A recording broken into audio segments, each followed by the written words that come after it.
town of Mosley lies at the foot of the Pennine Hills. The name, being Saxon in origin, is derived from the words mees, meaning moss, and lees, a field or enclosure overgrown with moss. It is a town built on both sides of a wide valley. As the size and population increased to over 13,000 in 1881, so did the number of churches, the majority being built around the mid to late 1800s. Today there are 7 churches in the town representing all the major denominations. Whit Friday in Mosley is a tradition strongly upheld, and you could be forgiven for thinking that you had stepped back in time for the 7 churches.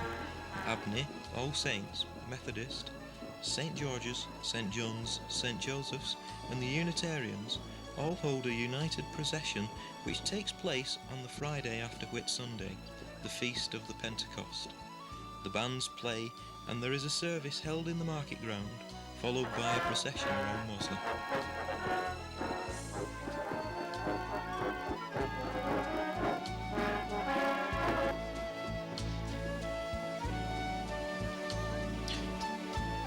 The first Whitsuntide walks in Mosley were around 1834. Whitsuntide was traditionally a great week when new clothes were the order of the day. Working families usually managed some new clothes for the walks, but often they were more suitable for winter. Silks and cottons did not get enough wear.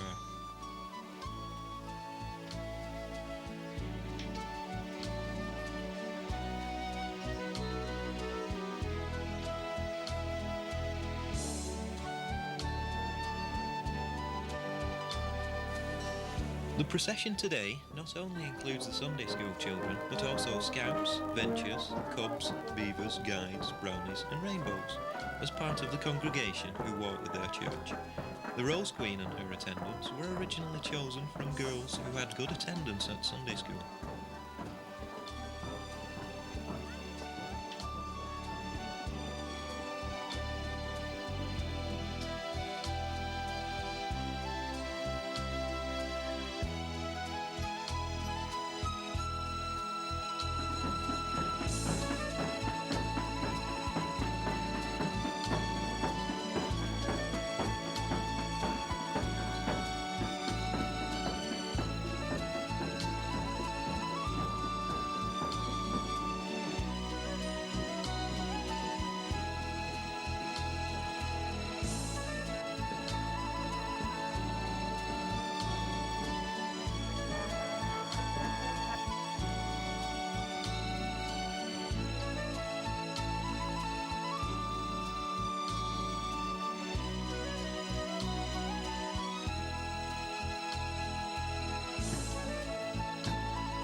Whilst enjoying the atmosphere of the procession, one can also enjoy the views. Looking around Mosley, we can see clues as to Mosley's history, from cottages built of local stone to 3-storey houses built to enable woolen cloth to be manufactured in the attics. Mosley is reputed to have more listed buildings than anywhere else in Tameside. The arrival of the railway in 1849 was a major change. The procession winds its way along Manchester Road past the railway station, after which the procession divides with the congregations returning to their respective churches. The traditional Whit Friday Committee was formed in 1968, and they worked throughout the year to raise funds for all the expenses incurred by the procession.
Hartshead Pike can be seen on the Mosley landscape. Standing at less than 1,000 feet above sea level, it is the position of the hill that allows it to be seen from great distances. The present pike was built in 1863 as part of the celebration to mark the marriage of the Prince of Wales, later to become King Edward VII. From Mosley, we can look across the valley. The old village of Carbrook lies at the foot of Buckton Hill. Carbrook is named after the stream which flows down to the River Tame. In 1866, the village was developed alongside the calico printing works known as Garsides. The village comprised of around 100 properties. In 1897, Buckton Vale Institute was built. Next to the institute was a bowling green within a small park. Over time, the bowling green became neglected and overgrown. In 1988, the Friends of Carbrook were formed. Through various fundraising events, donations and a great deal of hard work, the bowling green has been restored to its former glory. The Friends of Carbrook's next aim is to build a pavilion. The bowling club is now self-funding, and the upkeep of the green and park is carried out by volunteers, enabling people to spend a restful afternoon watching or playing bowls.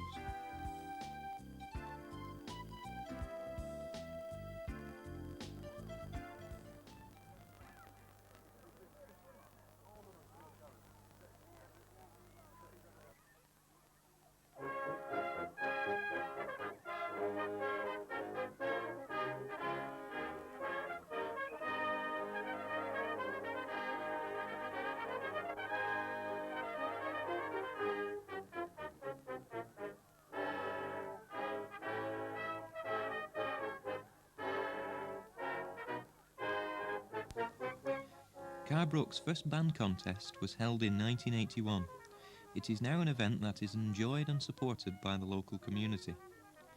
In former days, bands traditionally played for the church's walks of witness, stayed all day to play on the sports fields, and at the local band contest in the evening. The tradition of the band contests is currently regaining popularity, with contests being held in Mosley, Micklehurst, Stalybridge, Heyrod, Millbrook and Carbrook. The first recorded contest in Stalybridge was held on August the 27th, 1870.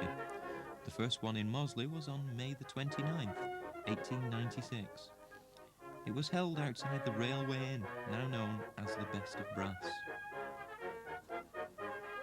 For many years, famous bands Black Dyke, Brighouse and Rastrick and Blackhall Colliery, along with local bands, played to entertain local people with the chance of winning a prize at each contest.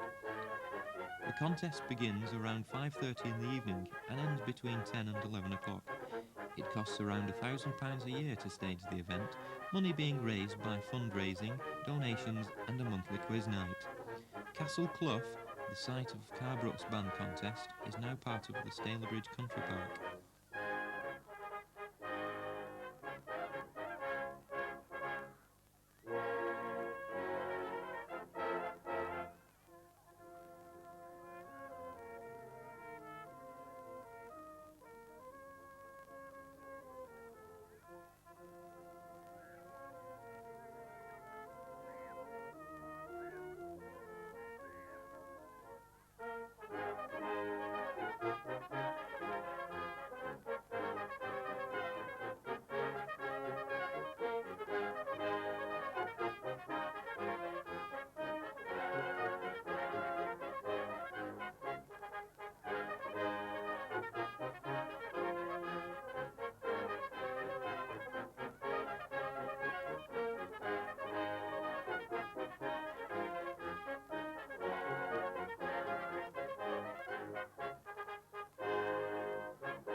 Scout Green is located just off Manchester Road on the west side of Mosley. It is here that we join Tameside's countryside wardens, who organise and run numerous events at various sites in Tameside throughout the year. Here on the Huddersfield Canal, the general public can come and try canoeing on selected days, with expert supervision close by. You're guaranteed to have fun. The local countryside warden service is based at Oldgates Visitors Centre in Millbrook, on the edge of the Walker Wood, which is part of Stalybridge Country Park. There are 5 full-time wardens and over 50 volunteers running events like canoeing and rambling, most of which are free, but donations towards conservation work within the countryside are gratefully received.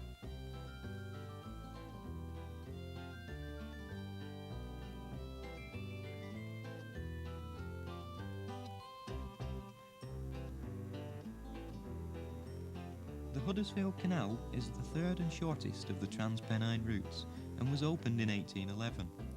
Along its length it has 74 locks, and the demand of the mill owners for water necessitated the construction of 10 reservoirs. It is also the highest canal at 656 feet above sea level, travelling through the Stanwich Tunnel, which is the longest on the British waterways at 3¼ miles long. The 1830s saw a peak of canal prosperity when barges transported wool, timber, corn and lime. The only drawback was in the winter, when the canals froze over.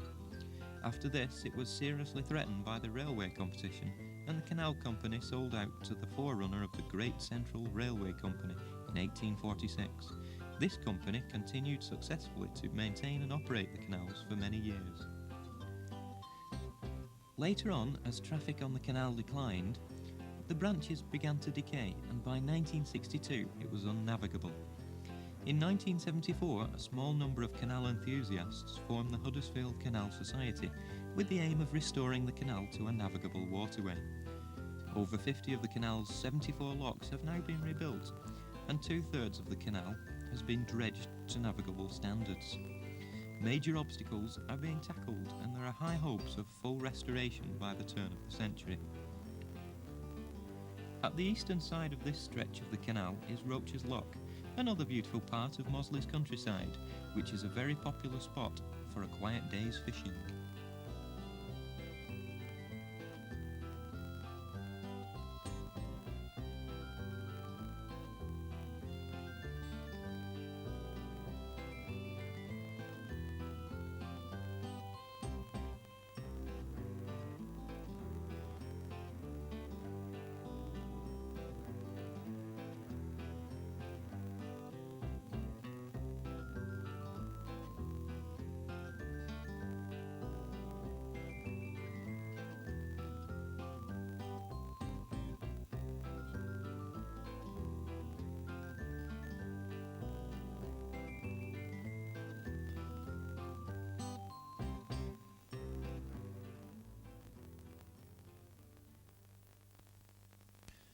On our journey from Mosley to Stalybridge, we arrive at Heyrod.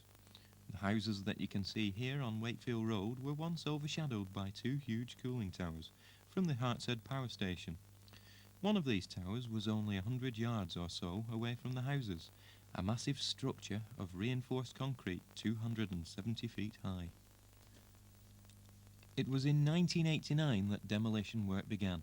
The 2 chimneys were demolished first, followed by the cooling towers a few weeks later. 2,500 holes were drilled at the base of each tower and packed with 60 pounds of gelignite. As part of the National Grid substation was only 50 feet away, the supporting struts and base rim had to be wrapped in corrugated steel in order to contain the debris from the blast. Flagmen manned the exclusion zone, and hundreds of people gathered to watch the landmarks disappear. Everything went as planned, and 6,700 tons of concrete came down to earth in a matter of seconds.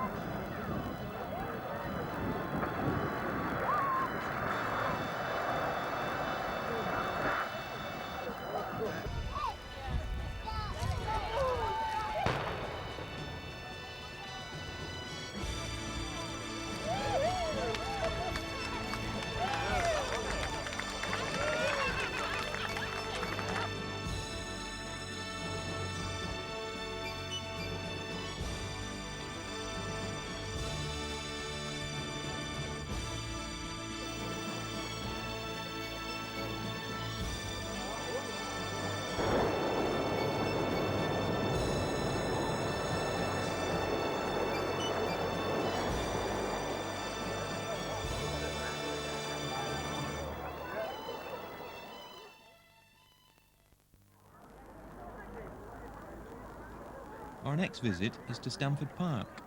with the first stop being the boating lake, which was opened in 1894. It had taken 2 years to develop, with the island being planted with trees and shrubs. It also had an elaborate fountain. Another attraction was a steam launch called the Sunflower, which must have drawn the crowds as the Stamford Bell does today, for the receipts of the boating lake were £610 in 1903. Stamford Park itself was officially opened by the Earl of Stamford and Warrington on the 12th of July 1873. The park contains much to interest the visitors. Among the most popular features with the young children is the play area, the paddling pool, and also a trip on the train. Stamford Park covers an area of 67 acres, being partly situated in Stalybridge and Ashton. Its attractions include ornamental gardens, bowling greens, tennis courts, the wooded glen, and the John Neild Conservatory, which was opened in 1907 and has since been restored.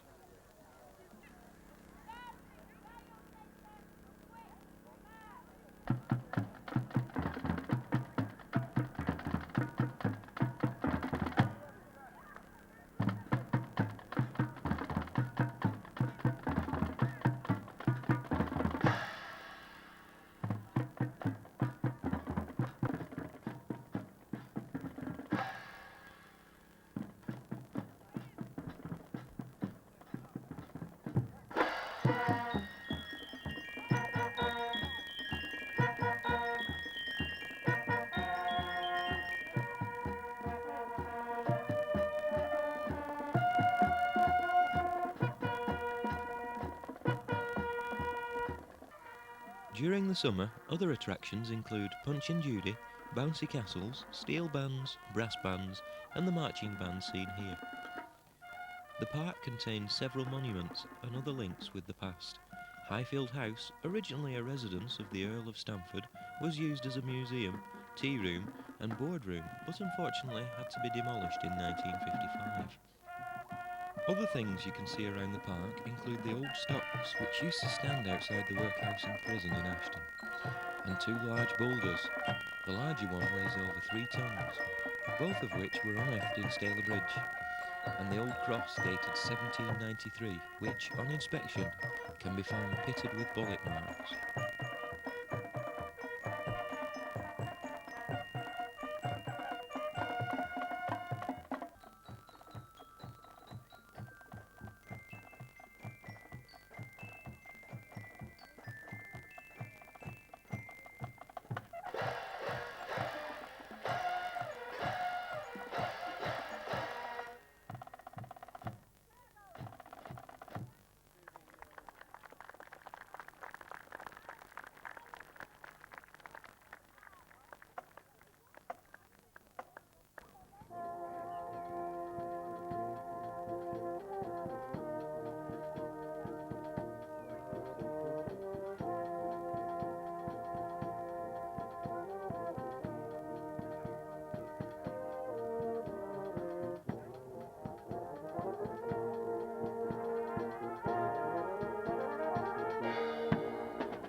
St John's Brass Band can be seen here playing to the crowds in the park, providing us with the ideal opportunity of showing clips of Mosley as winners of the 1995 Best Newcomers Award in the Britain in Bloom competition.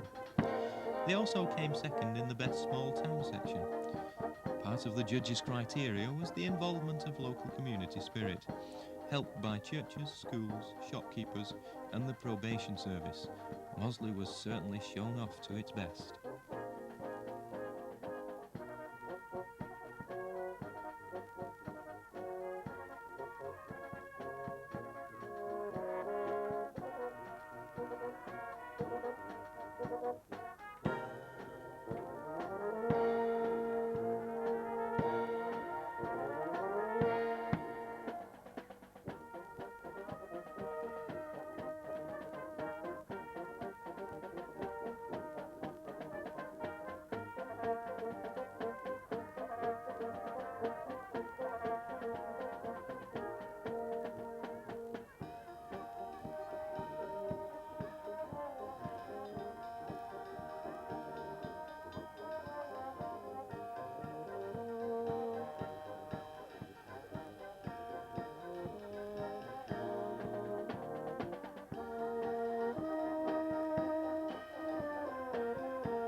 Stalybridge Carnival is an annual event taking place on the fourth Sunday in June.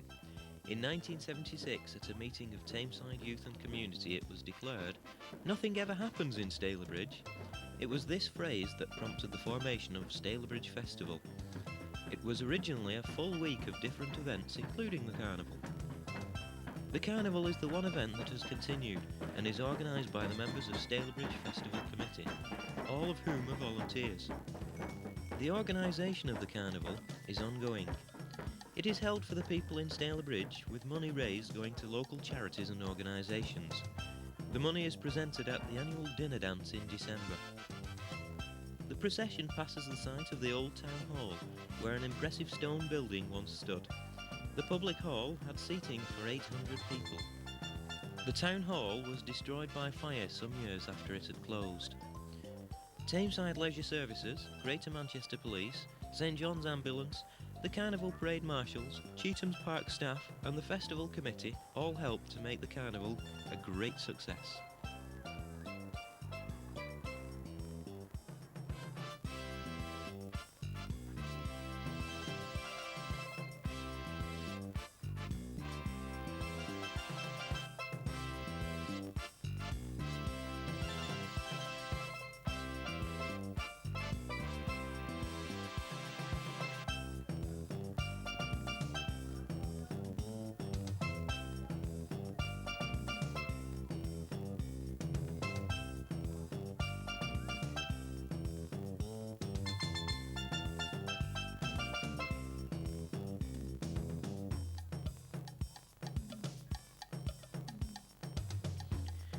The parade also passes the market hall, a brick building with stone features and a clock tower, built from the designs by A. Mosley.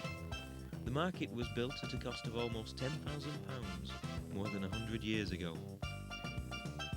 The procession of brightly coloured floats, dancing troupes, bands, carnival queens and their retinues continues to wind their way through the streets of Stalybridge.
Cheetham's Park marks the end of the parade, but it is here that the fun continues with more entertainment including the fair, bouncy castles, trampolines and the crowning ceremonies. Cheetham's Park is so named after John Frederick Cheetham, who left his home, Eastwood House, and its extensive grounds to the people of Stalybridge. Mr. Cheetham's niece opened the park in 1932. It was decided to keep the park as natural as possible with playing fields and woodland walks. The Eastwood Bird Reserve adjoins the park.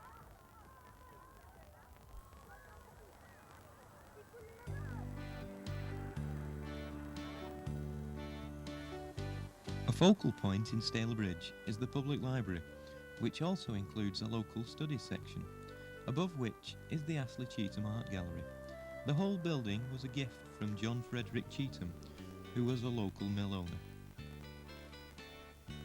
The art gallery is housed in what was once a lecture hall.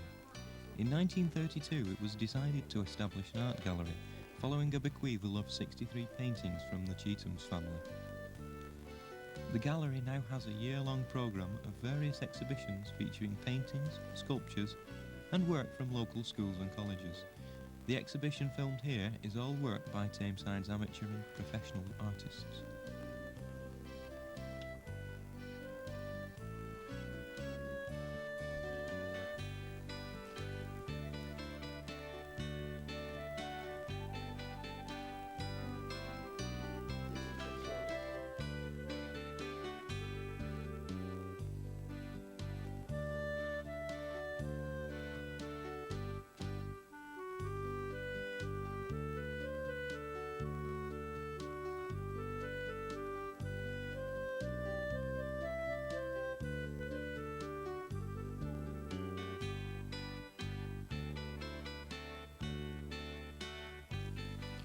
Melbourne Street was the site of a great flood in May 1906. Today it is the large variety of shops that attract attention. Stalybridge and Mosley are both twinned with towns in France, Mosley with Hem and Stalybridge with Armentières, thus the name of the square in the centre of Stalybridge. The name Stalybridge is made up of two words, Staley being derived from the Old English stayflea, meaning wood where staves were collected, and bridge being the old bridge where Stamford Street crosses the River Tame, originally connecting the counties of Lancaster and Cheshire.